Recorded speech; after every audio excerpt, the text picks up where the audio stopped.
এক কথায় দারুণ। শুভ সন্ধ্যা বন্ধুরা, আমি আজকে ব্লগটা শুরু করলাম সন্ধে থেকে। আমি এখন সন্ধ্যের টিফিন করব। তা দেখো, আমি প্রথমে বাঁধাকপি কেটে প্যাকেটে করে রেখে দিয়েছি। আমি এখন বাঁধাকপির পকোড়া বানাবো। প্রথমে দেবো পরিমাণ মতো নুন, পেঁয়াজ কুচানো, লঙ্কা কুচানো, আদা কুচানো, আর দেবো রসুন কুচানো। এবার এটাকে খুব ভালো করে চটকে চটকে মেখে নেব।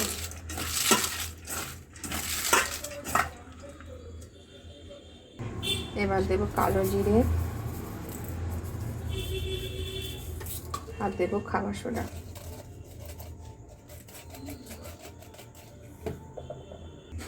এবার দেবো বেসন আর চালের গুঁড়ো দিয়ে খুব ভালো করে মেখে নেব। আমি খুব ভালোভাবে এটা মেখে নিয়েছি। এটাতে কিন্তু আমি কোনো জল দিইনি। তার কারণ হলো নুন দিয়ে চটকালে পরে পরে বাঁধাকপি থেকে সমানে জল বেরোয়, সেই জলেই কিন্তু হয়ে যায়। তা লাগলে পরে তখন দিতে হয় মাখার পরে, কিন্তু আমারটাতে জল লাগেনি, তাই আমার মাখা হয়ে গেছে। এবার এটা আমি 5 মিনিট মতো রেস্টে রেখে দেবো। আর একে কড়াই বসিয়ে দেবো। কড়াই তেল দিয়ে গরম হয়ে গেলে তেলটা, তখন আমি এটা ভেজে নেব। এটা আমি 5 মিনিট মতো এখন রেখে দেবো। আমি এদিকে কড়াই তেল দিয়ে বসিয়ে দিয়েছি। তেলটা গরম হোক। আর এটা দিকে রেস্টে আছে।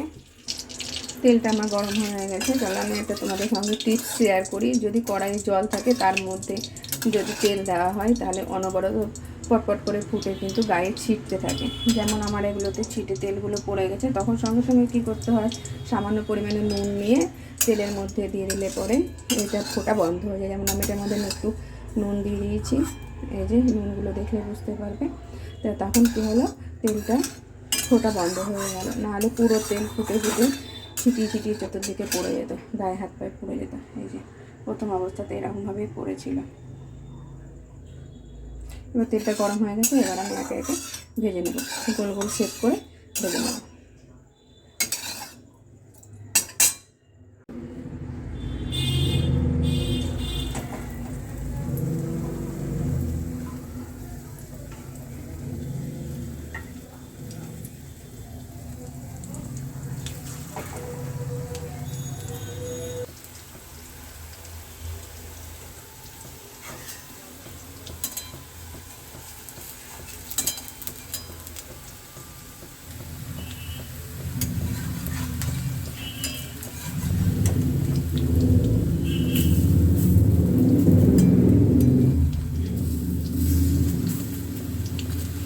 প্রথমে গ্যাসটাকে জোরে দিয়ে তারপরে এটা এক পিঠ লাল হয়ে গেলে পরের পিঠ উল্টে নিয়ে গ্যাসটাকে সিম করে দেবো।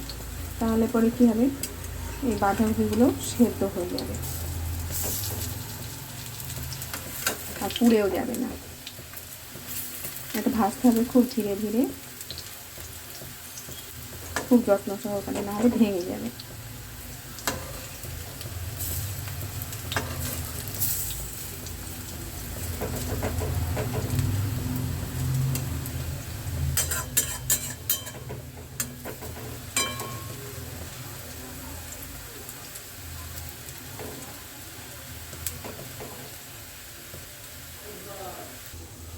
ভাজা হয়ে গেছে, এবার আমি তুলে নেব।